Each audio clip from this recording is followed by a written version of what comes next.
time now. I know your first tune, Stick Up. Yeah. Was it like 2008, 2009? Yeah, 2009. Yeah. Yeah, that was a big tune. What influenced you in that? At the time, Funky House was very big at the time. Yeah. But I mean, I used to be Brian back in the day, and I remember taking a long break from music, wrapping up college and stuff. And I remember just getting back in the studio and trying to make some hits. Yeah. And I had a couple tracks, but Funky House was the one that kind of stood out because Funky was big at the time. I decided to shoot a little promo video at college. Me and my mates doing the dance that I made up for the song. Yeah, Stick Up Skank. We blew up from there, man. Thank God. I know you're Nigerian. Yeah. So at what age did you move to the UK? I was born here, funnily enough. I was born in Homerton Hospital, Hackney. I live in Northwest London now. I've lived in the UK all my life, but I regularly go to Nigeria, to see family and mainly for shows and stuff. So I love going out to Nigeria and to Africa in general, man. And obviously every day to day, I what's it called? I push, like I learn more about my culture and stuff. You know what I'm saying? Nice one. Moving on over the years, you released another tune called Expensive. Yeah. I would consider that as a big tune as well. Thanks, bro. Yeah. On the other hand, I heard you had a remix for it. Yeah. So how come you didn't have like a video for the remix as well? Do you know what? Yeah, with the video for the remix, because there's so many artists on that one song. Yeah. It's very hard to put it together and for the video to be put together at the quality that I want it to be at. Yeah. Like me and my team, record label want it to be at. Yeah. But like I did go tonight to shoot the video and stuff, but there was just a few minor issues with a couple artists having shows abroad. So, but yeah, man, but it's a big track. Check it out. It's expensive remix. Are you still considering? Is there? Definitely. Like I mean, I've performed at some place like Coco concert, for example, in Lagos, and there might be other. I've performed it with Links on stage before, Wizkid, David, or whoever's around really, or whoever's performing at that event.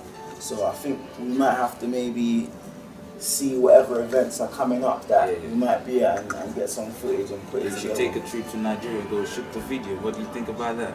Do you know, at the end of the day, I could fly to Nigeria whenever, but it's down to the planning and, if other artists are in town. Yeah, because there's me, Links, Wizkid, LD, Ice Prince, Davido. That is massive. I don't even know if I'm forgetting someone's name. So we're going to consider the biggest collaboration in Africa, yeah? Wait, we never know. Alright, talking about your songs, what market do you focus on? Are you focusing on the UK market or the UK and the African market at the same time? To be honest, I have a British passport. I was born in the UK, but at the end of the day, me as a person is deeper than that because I have inherited from Nigeria. You know what I'm saying? My dad is the original LagosBoi. He's from Lagos. My mom was originally from Ife. But like I said, there's more to me as a person than just being born in the UK, blah blah blah. Even down to the food that I eat, the clothes that I wear when I go out to African parties, to Nigerian parties, with my family, with whoever, you know what I mean? So I like to stay in touch with both sides. So sometimes you might hear me talking like this, other times you hear me talk pidgin English like, I'm on with the apple now. I'm born. Yeah, nice one. I heard you have this project coming up, the arcade. Yeah, correct. I've taken, like, since Expensive, I've kind of taken another lengthy period or time away from music, but I've travelled, I've gained experience, I've even gone to uni, I've done a lot. So it's like I've got so much more knowledge now, and I've grown as a person and as an artist, and now I think it's time for me to quality over quantity. So I've really worked hard on this project, man. I've got some songs on there that I've been working on for like 3 years. I've got artists on there like LD, Wizkid, Links, Burna Boy, Ice Prince. I've got some names on there, R2Bs, so I've worked hard on the project, and it's called The Arcade, hence because I like to, when people say what type of music do you make, I like to say you know, I like to make party music, or I describe myself as fun. When you go to the arcade, what you go to do? Go to have fun. So hence, yeah, man, watch out for the arcade. Alright. You know, a while back I used to hear something like you had this affiliation with is it YMCA or something? I produced a track called Tatted Up, featuring Tiger. Shouts to Tiger, really cool guy. We put the song out.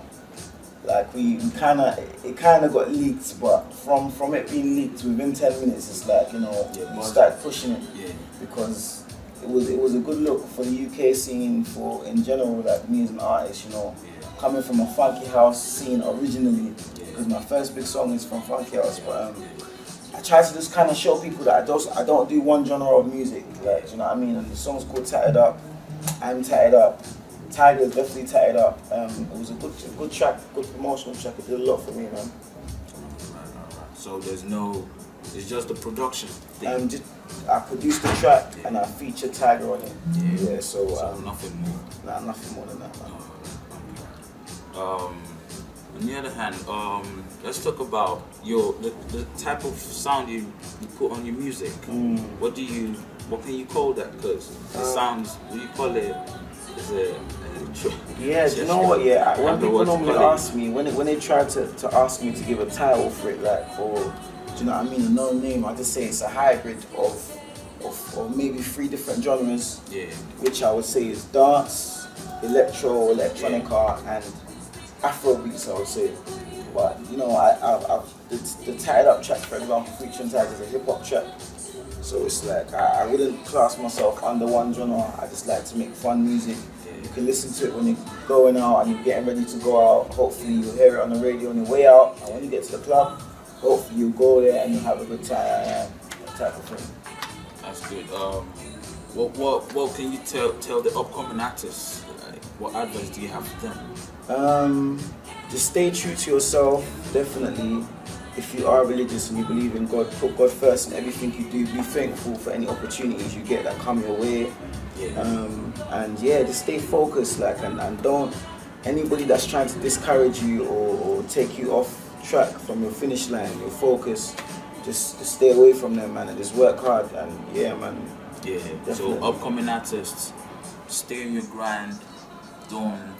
Just working hard, keep pushing. Yeah, man, definitely.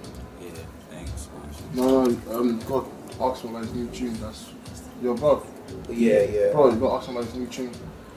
Sorry. Yeah. I saw the new tune and Not Just Okay. Everywhere we go, Everywhere We Go. Yeah, EWG.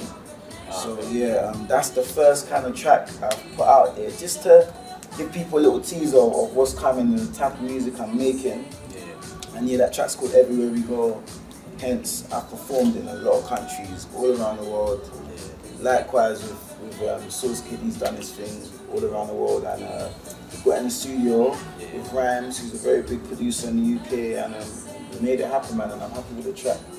Nice one. And I've always wanted to ask, what makes you wear this particular self-respect? Because I like to see myself as an individual. So as an individual, I don't wanna blend in with the crowd. Since day one, since I've been young, I've never wanted to, you know, just follow fashion and be like everybody else. I always want to stand out in a humble way. You know what I mean? So there's something about these glasses and my brand that when I first put myself out there, I thought, you know, how can I be different? How can I stand out? And especially with Stick Up, that's when I started pushing my shades. And like, it had a very good effect, like, and it did the purpose that I wanted it to do, the shades. So watch out for these, man. We'll soon be dropping a DotStar line, so watch out, coming soon. We'll call this a wrap now.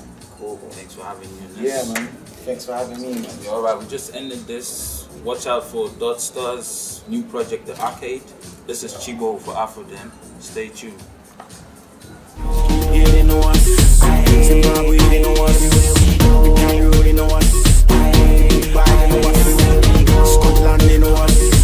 Botswana, they know us.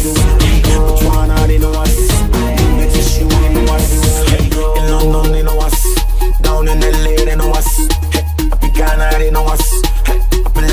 know us. But like to life, we go raw. They be acting like they don't know us. Hey, until we show up. And all around the world, yeah, they know us. Everywhere we go, we shut down the show, and they already know. We're the best at this, but we practice, and they already know. You know what I'm saying, man? I ain't playing, man. I hope you can hear me though. Can you hear me though? Y'all hear me though? I know my ABCs. I can count from 1, 2, 3. I got my GEDs, the SATs, SSCE.